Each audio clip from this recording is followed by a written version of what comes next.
Tuesday, after a long Memorial or Labor Day weekend, we're going to start with those coronavirus numbers, right, Ash? The state health department is reporting 499 new COVID cases today. The breakdown by island shows 364 cases on Oahu, 50 on the Big Island, Kauai reporting 45, 38 cases on Maui, and 2 people diagnosed out of state.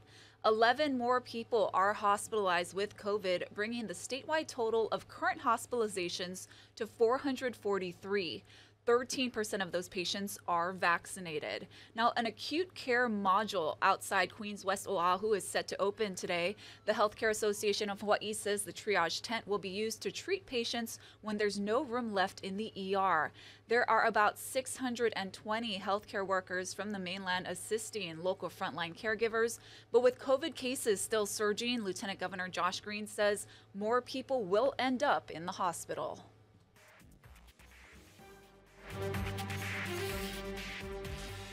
That means our hospitals are going to continue to see lots of patients coming to the hospital for admission in the next 2 to 3 weeks. So we're going to be pressuring ourselves to stay up with this number. We'll see definitely an approach of the 500 number. And thank goodness we've got the extra staff here to be supportive, but we really do have finite space. And so each day we're going to have to be careful because intermittently you'll see hospitals go on divert depending where the surges are. New at noon, Hawaii County officials say residents can expect continued delays of some services due to staffing issues caused by the COVID surge. The departments and services affected include building, solid waste, vehicle registration and licensing, traffic, and parks maintenance. The county says its workforce is impacted when employees are exposed to COVID or identified as a close contact and need to be sent home and cleared before returning to work. Childcare issues and unvaccinated employees who are unable to produce a negative COVID test also impact staffing. The U.S. has now surpassed 40 million known coronavirus cases. That's more than the entire population of California. Multiple studies have found that vaccines are effective, even against the Delta variant, in preventing hospitalization and death. But millions of Americans remain skeptical. According to the latest CDC data, only 53% of Americans are fully vaccinated. Hawaii's full vaccination rate is at 64%. Public health officials are bracing for another COVID-19 surge after the Labor Day weekend, as many Americans traveled to mark the unofficial end of summer. Deborah Alfarone reports from the nation's capital. TSA officers screened more than 5.3 million passengers over the long Labor Day holiday, despite CDC warnings, especially for the unvaccinated, to stay home. If there were a lot of people who were unvaccinated that were traveling and they didn't wear masks, they didn't use appropriate social distancing, and they weren't washing their hands, we could see a lot more disease activity in the coming weeks. Last week, the U.S. averaged more than 150,000 new COVID cases and more than 12,000 new hospital admissions. 53% of the total population is fully vaccinated, leaving just under half unprotected. The risk of infection, just infection itself or serious infection, is so much higher with people who are unvaccinated. Hospitals are stretched thin. A Washington Post tracker finds that the number of hospitalized COVID patients has more than doubled since last Labor Day. Rural hospitals are especially struggling. Of 20 patients in the hospital, only 1 does not have COVID. Dr. Hassan Kakli works at El Campo Memorial Hospital in Texas. He says wait times in the ER are unprecedented. You would never see 4 digits on minutes since checked in. We're 4 digits on the thousands of minutes. And a last resort move in northern Idaho, where facilities can no longer handle COVID patients.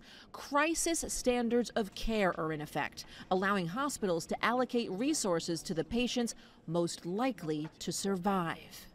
Deborah Alfarone, CBS News, Washington. Despite a new report, the State Department of Health says there's no evidence of the Mu variant in Hawaii. In its latest report on variants just last week, DOH experts said the Delta variant made up nearly all of Hawaii's infections.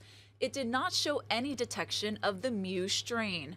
The Global Health Initiative website shows 39 cases of Mu across the state. This variant has been described as highly contagious and potentially able to resist antibodies from vaccines. The World Health Organization has only listed it as a variant of interest at this point. The CDC does not have a classification for it just yet. Today, Honolulu police are expected to release the numbers of how many people were cited for violating COVID emergency rules over the Labor Day weekend. Members of a watchdog group say they heard of at least 10 illegal gatherings on Oahu. This video from Hawaii quarantine kapu breakers shows people entering various Oahu nightclubs. In several locations, there are police cars parked outside. It's unclear if officers took any action. Some of them private parties, underground parties, raves that are still going on, that in the long run will affect our communities. What you don't know and understand is your actions and irresponsibility in the long run going to affect a lot of people. So you teach them about consequence, cite them, make them pay a fine. Our cameras did not see large gatherings at beach parks over the holiday weekend. In less than a week, thousands of Oahu businesses will have to comply with the Safe Access Oahu program that includes restaurants, entertainment venues, and gyms. Sammy Solina has more on how workout facilities will be handling the new rules. Gyms are already working out the logistics to this new program. Members, they're either going to have to show proof of vaccination or a negative COVID test, and there are mixed reactions to this. To be honest with you, I was not the happiest because I feel it's just puts little extra steps, what people, it's just telling people what they're supposed to be doing, and I feel as a business owner, I'm not the one to be telling people what to do with their bodies. I'm very grateful as a business owner that I can still be here providing services for my community. Some have told us they've begun to lose members. The YMCA says they've also seen folks sign up because people feel safer at gyms. They said most of their members, however, are fully vaccinated. Yes, we don't mind showing our vaccination card. We feel a lot better and safer. The YMCA says they're supportive of the measure, especially since there's an option for testing, but they're worried about how that will play out. We do believe that the state and city has to provide more free access to testing that's easily available and free for those folks that are making those choices, especially for those who have a religious or medical reason for not getting a vaccination. But we're ready. And these new rules not only apply to members, but employees are going to have to show proof of vaccination or a negative test as well. Sammy Solina for This Is Now. A similar program is set to launch on Maui next week. It's the county with the lowest vaccination rate in the state at 57%.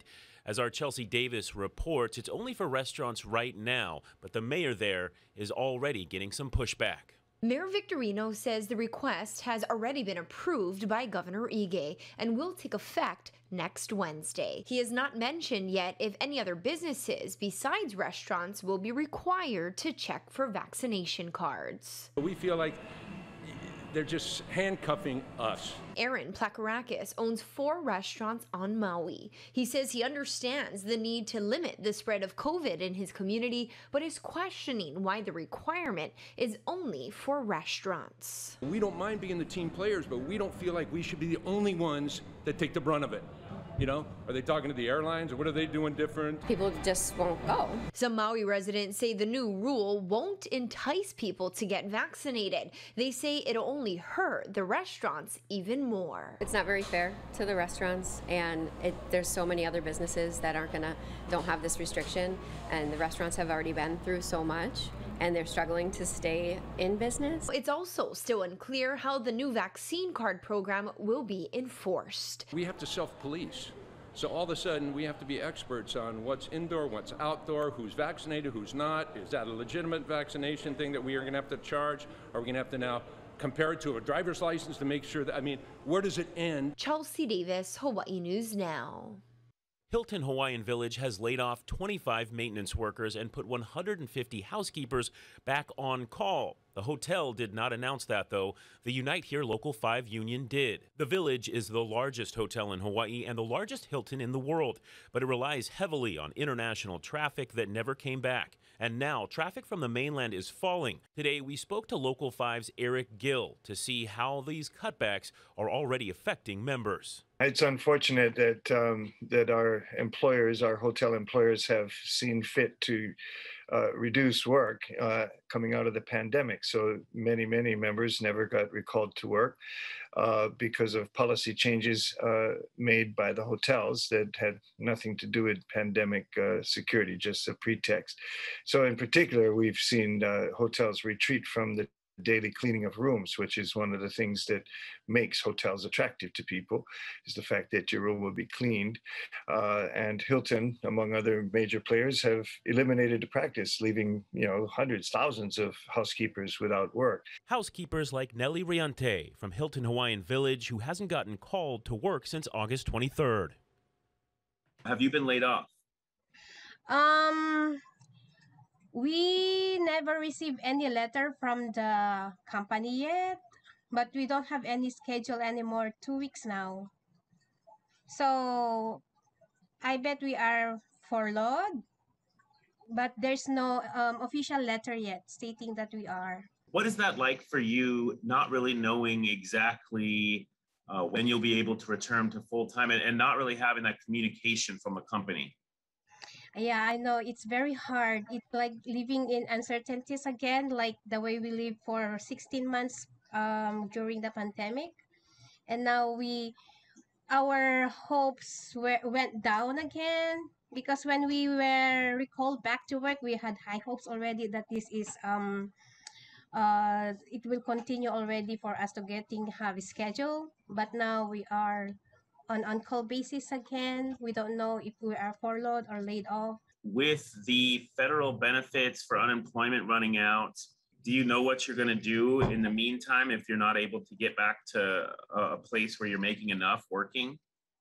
Well, luckily for me, to be honest, I was qualified for the new initial claim, but then a lower amount compared to what I had before, because I worked 3 months part-time last year, so that made me qualified for the new initial claim, but lower amount. So the situation at Hilton Hawaiian Village, for now, there's no daily cleaning services. That makes less workers going to work. So it will leave the lower seniority housekeepers living in uncertainties, especially now that the unemployment is ending, especially that there's safe access that will be coming on the next few weeks. So with those situations in the hotel, there's it will mean less tourists, less guests, less customers to hotels and restaurants. That will affect many workers. Staying with union news, Kaiser Permanente healthcare workers say they want a better contract. About 24 unionized workers with Unite Here Local 5 rallied outside the company's Honolulu office yesterday. Their contract expires at the end of this month. They say they've been working long shifts and they want the company to invest more in staffing and patient care. I can just tell you, as a ward clerk, I've seen firsthand where it's chaotic in the hospital, where not enough staff to help all of the patients is needed. It can be very stressful for the patients and the staff as well. Kaiser Permanente says it appreciates its employees and respects their rights to rally, but it's been bargaining with the Alliance of Healthcare Unions since April. The company also says it's committed to giving its workers market-leading pay and benefits. And happening today, the Friends of Haiku Stairs will hold a peaceful rally at Honolulu Hale. The group wants to start a dialogue with Mayor Rick Blangiardi and the Honolulu City Council to save the popular stairs. A resolution to remove the stairs goes before the full City Council for a vote tomorrow. That rally starts at 3 p.m. In Afghanistan, the Taliban announced an all-male interim government made up of old guard members from the 1990s. Mullah Mohammed Hassan Akhund, a longtime Taliban member, was named as prime minister. His deputy will be Mullah Baradar, the head of the militant's political bureau, who led the Taliban delegation in peace talks in Qatar. Appointed as Interior Minister was Sirajuddin Haqqani, who is on the FBI's most wanted list with a $5 million bounty on his head, and he is believed to still be holding at least one American hostage. The announcement seems unlikely to win the international support the new leaders desperately need to avoid an economic meltdown. In Texas, Republican Governor Greg Abbott today signed an elections overhaul into law that adds more voting restrictions in the state. The law bans 24-hour and drive-through voting, imposes new hurdles on mail-in ballots, and increases protection for partisan poll watchers. This comes as Republicans seek to hold on to power in a rapidly changing state where people of color make up virtually all the population growth. Texas Democrats fled the state capitol for weeks to try and prevent the passage of a similar bill. The new law already faces challenges in federal court, with nearly 24 organizations and individuals suing Republican leaders and elections officials. President Biden today is visiting the Northeast, where historic flooding has killed dozens of people. This as recovery efforts continue in Louisiana following Hurricane Ida's destruction. Daryl Forges has more. Thank God you're safe.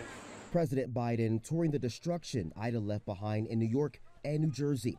His second trip to an area impacted by Ida since it ravaged the East Coast. The losses that we witnessed today are profound.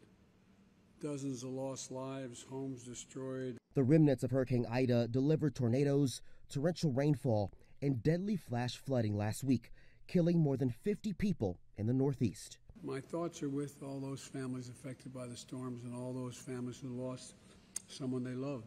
Officials in the region believe the road to recovery will be long and challenging. I think, sadly, probably months more likely than weeks.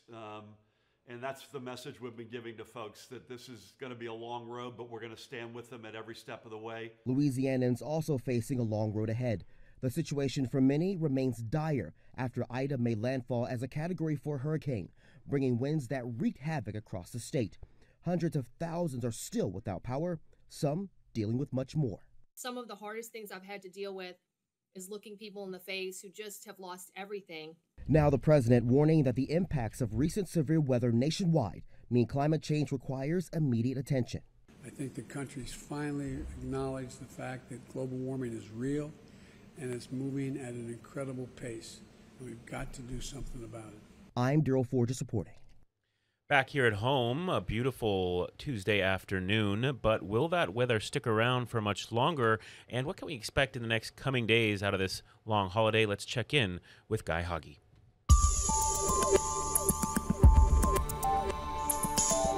How's it on this Tuesday? We have beautiful conditions on tap for the next several days. Upstream moisture is minimal. So even though many places across the state, especially south and central Maui, need rain, we're not going to get significant rain anytime soon. However, there is a possibility for a few overnight showers for those Windward and Mauka neighborhoods. However, significant rainfall, again, is not in the cards for us anytime soon. So a dry morning, drier by midday. High temperatures running to near 90 degrees, especially warm for some leeward spots like Nanakuli, Kikaha, and out towards Lahaina. As far as the surf, we're looking at some fun-sized waves, a little boost rolling into the South Shore. They came up yesterday late and it's going to hold firm today, and we'll get more reinforcements through the week before they start to drop off over the weekend. Now, as far as the weather, it's not going to change very much anytime soon. We have these light trade winds at 10 to 15 miles an hour, forecast to hold all the way through Saturday.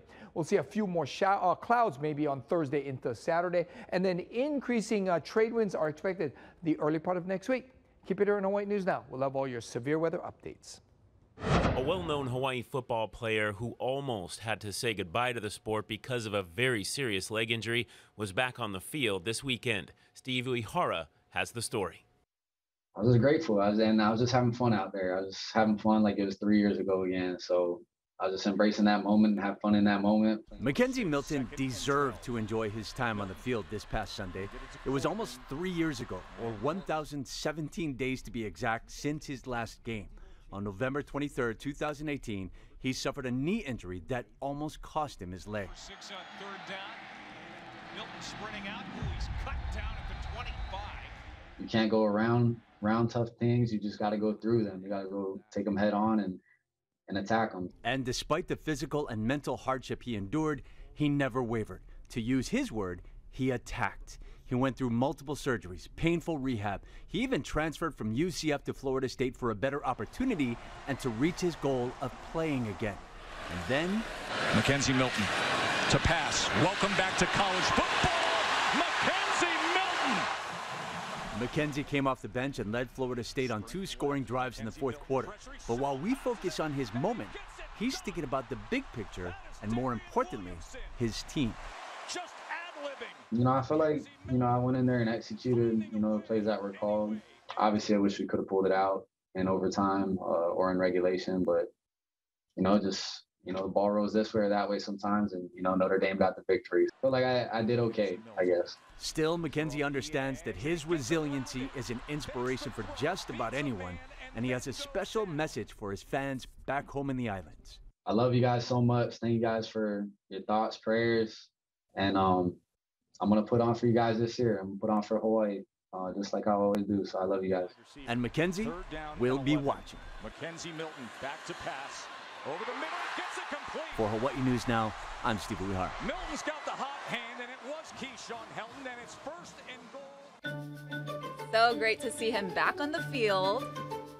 And now it's time to see what's on the feeds. A one-legged young stork is learning how to walk on its new 3D printed prosthetic leg. Now, the bird injured itself while taking its first flight off a chimney in the Czech Republic. Veterinarians are now looking into making a joint that would prevent the prosthetic leg from rotating, and they're also designing a silicone sock so the stork will be able to fly, hunt, and have a full life. One day, hopefully soon. Yeah, that he looks like, let's go back to that. It looks like they're trying to bring him in there, and then now they're going to build the joint. Yeah, it's amazing what they can do with prosthetics for humans and I guess even storks. That's right. How cool is that?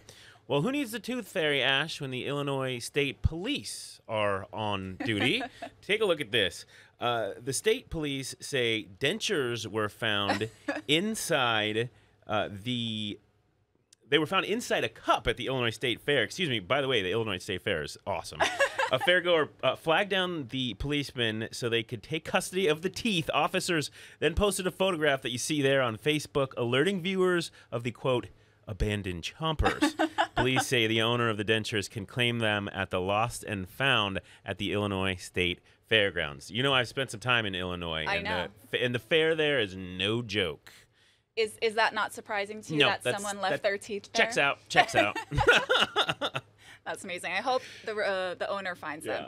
And check this out, you guys. The nationwide worker shortage is affecting many businesses, and a restaurant in Texas has found a solution to its labor problems. They're turning to robots for help. Now, the owner of La Dooney in Dallas has 3 robots that work as hosts and runners. So they take guests to their tables, bring out orders, and they even sing you happy birthday on your birthday.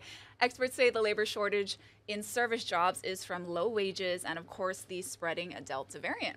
Very sad, but it is cool to see that technology. It's just unfortunate when you think about people that are not working. Yeah, as long as they get your order right, too. Yeah. And before we go, we wanted to show you this. I saw this on the feeds, and this is mind-blowing how much this meteor that was spotted lighting up the night sky above France over the weekend. Check this out. It's going to happen any second now. The webcam was able to capture this. Oh, look at that. Oh, wow. They shared it on social media. That powerful flash of light. It could be seen from the port of Southampton in neighboring United Kingdom. I have seen meteors, but nothing at all. That's huge. Quite like that. Beautiful. Yeah. Well, we thank you for joining us on this Tuesday afternoon. I've got one more day filling in for Jonathan Ash. Excited about that. Then he'll be back here in the Digital Center. We want to remind you can stay up to date online